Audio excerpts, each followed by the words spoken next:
ശ്രീകൃഷ്ണ ജയന്തിയോടനുബന്ധിച്ച് ഗോപൂജ മഹോത്സവം നടന്നു. വൃന്ദാവനം ബാലസദനം, മഞ്ജുനാഥ ഗോശാല ഏച്ചിക്കാനം എന്നിവരുടെ നേതൃത്വത്തിലാണ് ഗോപൂജ മഹോത്സവം സംഘടിപ്പിച്ചത്. This news sponsored by Bobby Chemmanur international jewellers. Sreekrishna ജയന്തിയോടനുബന്ധിച്ചാണ് വൃന്ദാവനം ബാലസദനം, മഞ്ജുനാഥ ഗോശാല ഏച്ചിക്കാനം എന്നിവയുടെ നേതൃത്വത്തിൽ ഗോപൂജ മഹോത്സവം സംഘടിപ്പിച്ചത്. കർമ്മി രഞ്ജിത്ത് ഗോപൂജ നടത്തി. Sevabharathi general secretary K Balakrishnan ഗോപൂജയെക്കുറിച്ച് സംസാരിച്ചു.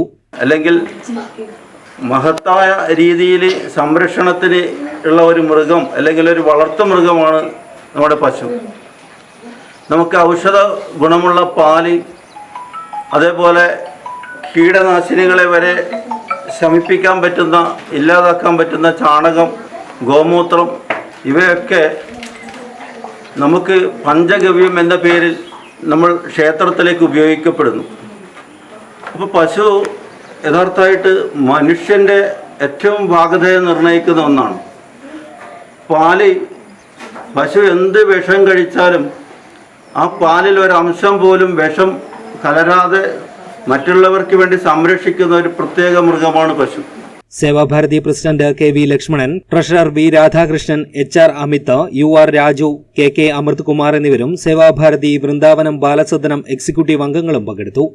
News bureau, Kanhangad.